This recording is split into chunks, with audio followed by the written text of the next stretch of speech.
ಆದ ತಕ್ಷಣ ದರ್ಶನ್ ಅವರು ಅವತ್ತೇ ನೈಟ್ ಹುಡುಗರನ್ನ ಕೊಟ್ಟು ಕಳಿಸಿದ್ರು.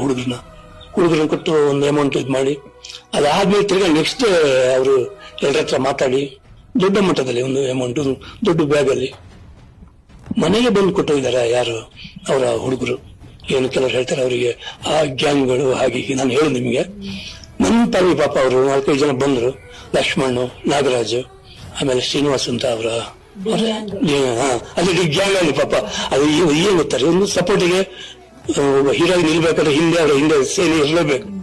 ಈಗ ನನಗಿಲ್ಲ, ನಾನು ಬೆಳೆದೇ ಇಲ್ಲ. ಆ ರೀತಿ ಆ ಹುಡುಗರು ಬಂದು ನನಗೆ ಏನು ಬ್ಯಾಗಲ್ಲಿ ಇಷ್ಟೇ ಅಮೌಂಟ್ ತಂದು ಹಿಂಗೆ ಕೊಟ್ಟರು ಅಷ್ಟೇ. ಬಸ್ ಕಳಿಸಿದ್ರು. ನಾನು ಆವಾಗೇ ಶಾಕ್ ಅಲ್ಲ, ಯಾಕಂದ್ರೆ ಬ್ಯಾಗ್ ತುಂಬಾ ದೊಡ್ಡ ಬ್ಯಾಗ್ ಇತ್ತು. ಯಾರಿಗೆ ಹೇಳ್ಬಾರ್ದು. ಬಸ್ ಹೇಳಿದ್ದಾರೆ 1 ನಿಮಿಷ ಇರಿ, ಇಲ್ಲ ನೋಡಿ ಫಸ್ಟ್ ಲೆಕ್ಕ ಮಾಡಿ ಅಂದ್ರು. ಲೆಕ್ಕ ಮಾಡ್ಲಿಕ್ಕೆ ಅದು ಇದಾಗೋದಿಲ್ಲ, ಅದನ್ನ ಆ ಟೈಮ್ ಇತ್ತು ಆವಾಗ, ಆ ತರ ಇತ್ತು ಸಿಚುವೇಶನ್. ಸ್ವಲ್ಪ ಕಾಫಿ ಕುಡಿಲ್ಲ ಅಂದೆ, ಒಂದೇ ಒಂದು ಕಾಫಿ ಅಲ್ಲ, ನೀರು ಕುಡಿಲಿಕ್ಕಿಲ್ಲ ನಾವು. ನಮ್ ಡ್ಯೂಟಿ ಇಷ್ಟೇ, ಕೊಡ್ಬೇಕು ನಾವು ಅಷ್ಟೇ. ಒಂದು 3 ನಿಮಿಷ 5 ನಿಮಿಷ ಹೊರಟೆ ಬಿಟ್ರು. ಮನೇಲಿ ಇರ್ಲಿಲ್ಲ ಅಂದ್ರೆ ಅವರು ದರ್ಶನ್ ಅವರ ಮಾತನ್ನ ಅಷ್ಟು ಪಾಲಿಸ್ತಾರೆ ಜೊತೆಗಿರುವವರು. ಕೊಟ್ಟರು ಅಮೌಂಟ್ ನೋಡ್ಕೊಳ್ಳಿ ಅಂದ್ರು.